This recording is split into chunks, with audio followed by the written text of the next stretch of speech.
Hello, everyone. My name is David Xiong, and I am a student at the Buckingham, Browne, and Nichols School in the United States. Today, the paper I will be presenting is entitled Climate Microfinance, a Solution to Breaking the Credit Conundrum in Building Resilience.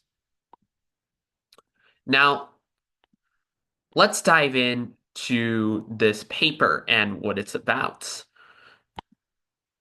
So, to understand the content of this paper, we really have to look back and first comprehend what is sort of status quo situation on climate change with regards to developing countries, and what is microfinancing, and where does that come in terms of promoting long-term climate resiliency?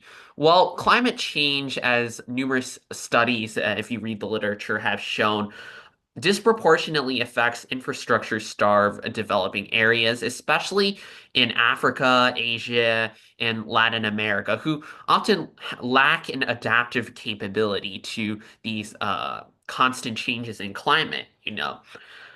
Additionally, a lot of low-income individuals in these countries succumb to a dependence on predatory loan sharks who charge exorbitant interest rates because of access issues to things like collateral. And so the solution to this conundrum that one economist came up with was microfinancing. And so microfinancing was coined by the famed economist, Nobel Prize winning Muhammad Yunus. And he created a Grameen Bank, a community bank that was development oriented and one that sought to build long-term resiliency in these communities. Now, this paper that I'm going to be talking about specifically explores climate microfinancing. And so we are going to actually use the OECD's Green Multi-Factor Productivity Model to provide some new insight on how to design climate microfinance in an effective way.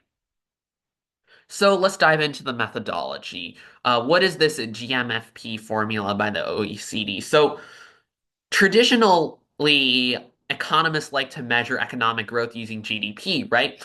But the major flaw with gross domestic product or GDP is that it doesn't account for long-term economic productivity and development, which is a crucial factor for these individuals in low income areas in developing countries. And so, what this GMFP model does is one, it uses multi-factor productivity, so the normal multi-factor productivity components.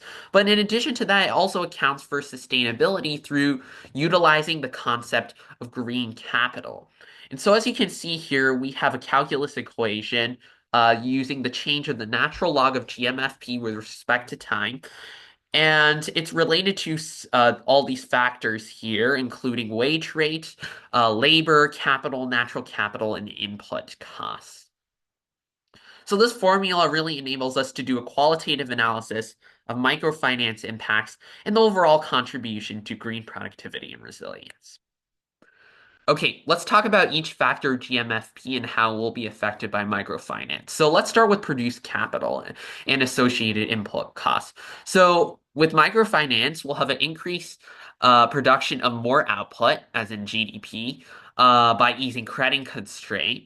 So capital's going to be increasing here.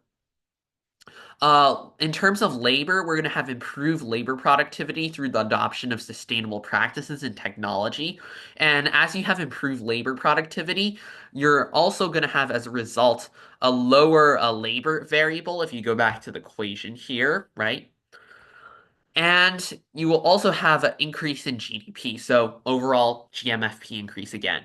And with regards to natural capital, of course, these sustainable practices are going to reduce the use of natural capital and natural resources for a given amount of GDP. So again, a GMFP increase.